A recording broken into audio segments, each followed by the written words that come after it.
Assalamualaikum warahmatullahi wabarakatuh. Saya perkenalkan diri, nama saya Muhammad Toto Febianto dari Viral Bekasi Kekinian. Ingin berbicara dengan Bapak siapa? Jeffrey. Oh, Pak Jeffrey. Oh, biasa dipanggil Jeff. Bang Jeff aja. Ya. Oke, siap. Bang Jeff, gimana nih? Sejak kapan nih Bang Jeffrey menekuni profesi dunia hukum tuh? Saya itu sejak tahun 2016. Oh, ya. Sejak tahun 2016 menjadi seorang advokat. Sebelumnya saya lebih ke aktivis ya. Aktivis. Di dunia politik. Saya di Kota Bekasi itu semenjak tahun 2000 itu menjadi wakil sekretaris Dewan Pimpinan Cabang Bekasi Kota, PDI Perjuangan. PDI Perjuangan, jadi saya bersama teman-teman memperjuangkan bagaimana Bekasi lebih baik lah. Yang kedua nih, kasus apa nih Bang Jeffrey, hukum apa yang sering ditangani oleh Bang Jeffrey biasanya? Saya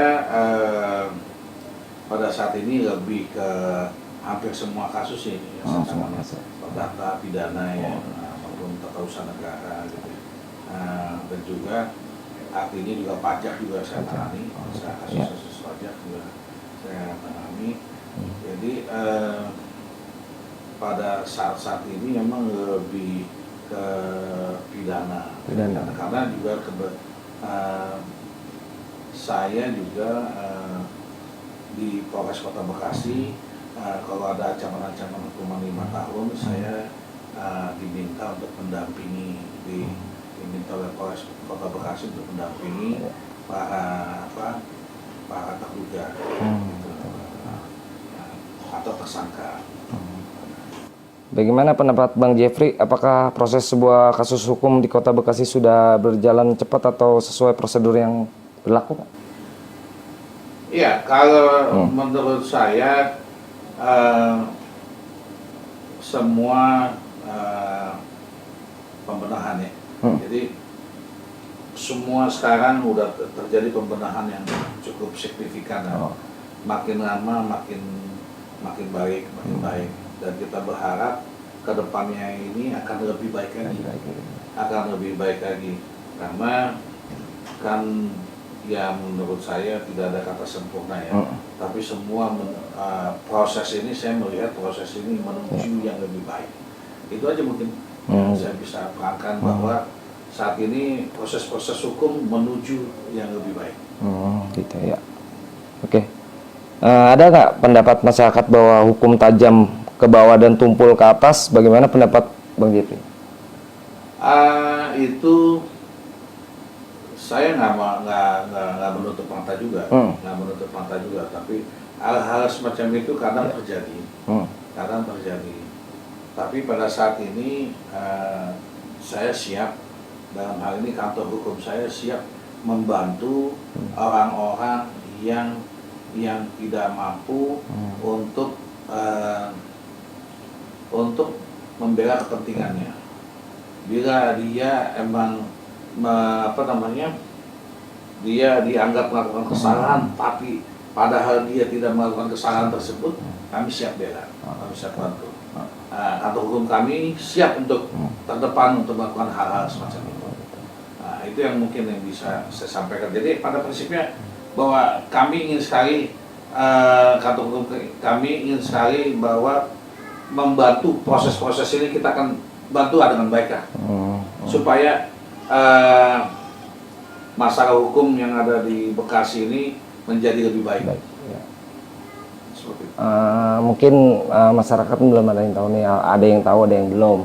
Kantor Bang Jeffrey itu di mana, bro?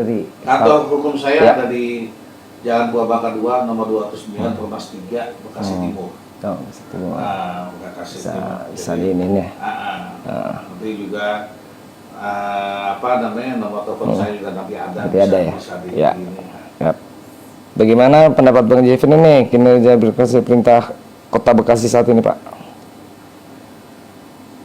Mengenai ini masalah PJ berarti ya? Iya. berarti masih penanggung jawab wali kota ya? Iya, wali kota. PJ wali kota. Jadi saya sih melihat bahwa masih banyak yang harus dibenahi. Masih banyak yang harus dibenahi di Kota Bekasi ini. Contoh sederhana. Ya. Contoh sederhana. Saya itu sering lewat jalan, kalau kita itu dari Bulakapal menuju Bekasi Timur, Iya.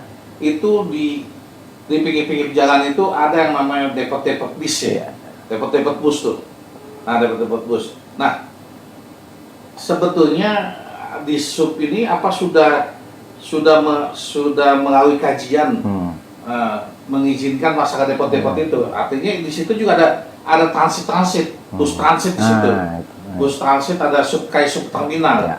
Nah, di situ saya belum pernah melewati situ dengan dulu sebelum itu terjadi. Iya. Saya tinggal di Bekasi dari tahun 86. Oh, pernah. Sebelum itu terjadi, itu lancarnya bukan main. Tapi Oh, setelah adanya sub terminal itu, saya melihat, mohon izin, itu kayaknya saya terganggu sekali. Ya. Terganggu sekali. Kadang bis-bis itu suka-suka hatinya memarkirkan mobil di pinggir jalan itu.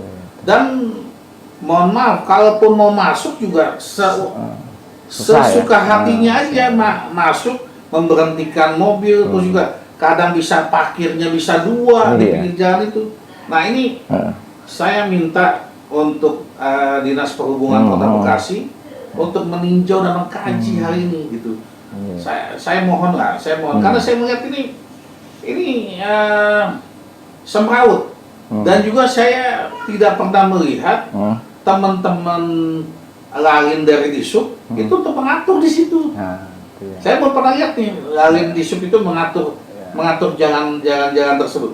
Karena kalau di jalan-jalan padat, suasana padat, wah itu kami benar-benar terganggu di situ.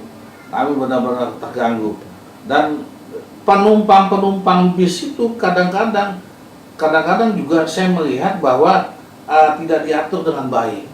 Nyebrangnya dari kiri ke kanan, dari kanan ke kiri, ini juga tidak diatur dengan baik. Dan juga saya juga mohon, apakah ini proses saya rasakan di subterminal itu mesti ada ini ya, mesti ada izin apa ini.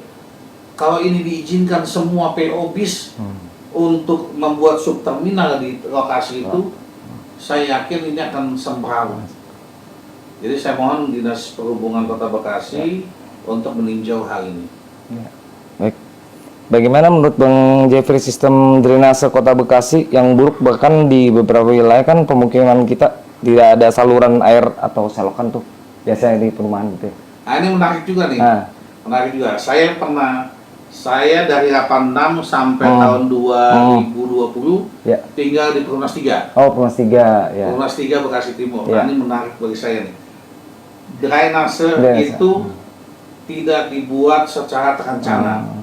Jadi maksud saya gini, bila ada yang namanya pembangunan klaster, pembangunan apapun namanya perumahan. Harusnya terintegrasi.